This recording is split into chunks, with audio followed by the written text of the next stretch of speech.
Projection is one of the mind's quiet defenses. It happens when we can't face something uncomfortable in ourselves, so we put it on someone else. We accuse, criticize, or judge them for the very thing we're struggling with. And this isn't always intentional. Sometimes it's the only way our ego knows how to stay safe. Projection is a defense mechanism, and it's kind of a built in way of protecting the self from shame, guilt, or fear. So instead of thinking, I'm angry, we say, you are being hostile. Instead of admitting, I'm jealous, we convince ourselves that they're jealous of me. It's an emotional boomerang kind of thing. And the feeling starts from with inside, but we throw it out so we don't have to necessarily hold on to it. It's kind of one of those things where we are again avoiding the blame for essentially what we've kind of made up in our own minds. So we can see this in various kind of family dynamics. An example of this may be a parent calling their child dramatic, but they themselves are unable to handle their own emotions. Something else could be a friend um, telling another friend that they're super judgmental and kind of coming down on them for it, but really they are just afraid that they're being judged harshly. Um, Another example of this I think we see commonly is when a partner accuses another of cheating or hiding something, and it's really them that's hiding something. Projection turns self awareness into blame. So instead of recognizing something that you may not like within yourself, you place the blame and come down hard on other people. I think on a bigger scale, we kind of see this with, I guess, cancel culture in a way, where we have a lot of people online kind of assuming things about a person, and they're really just projecting onto that person because you don't really know what actually happened whenever you're coming at someone online and you don't actually know these people. However, we kind of get a whiff or small information about a situation, and then we put our own spin on whatever that information is and assume that we know everything. So I think um, how we can kind of spot this projection whenever someone's kind of coming at you is just kind of slow down, and before you defend yourself against what this person is saying, like kind of slow down and think, does this accusation actually fit me, or does this sound like some like them? Or even if it doesn't sound like them, does this actually fit you?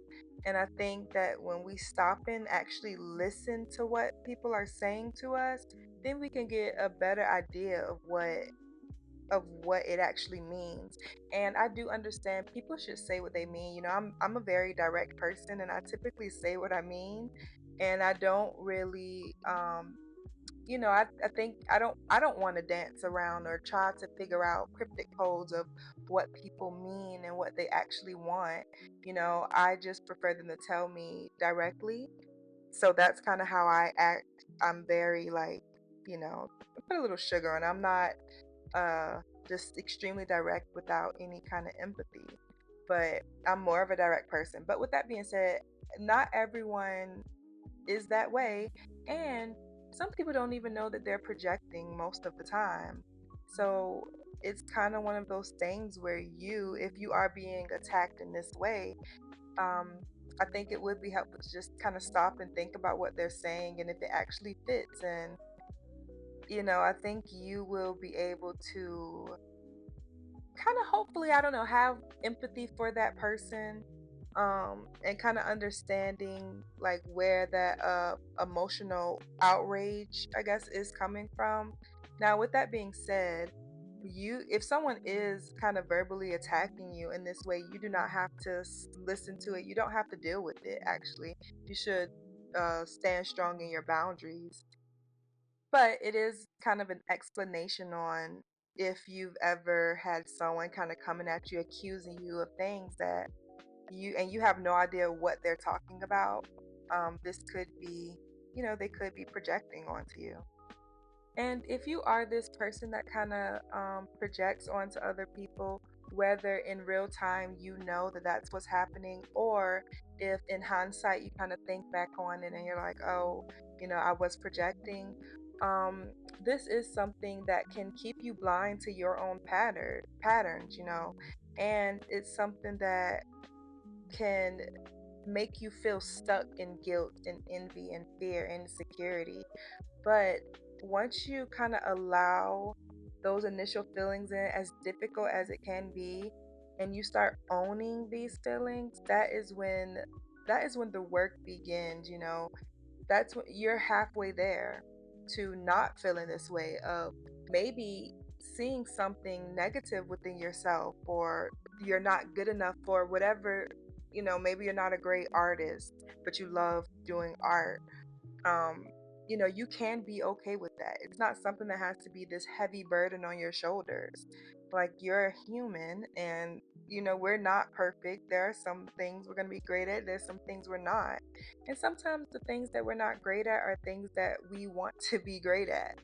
And I think when we can find just that peace in being okay with doing something that you're not that great at, I think we could have much better lives.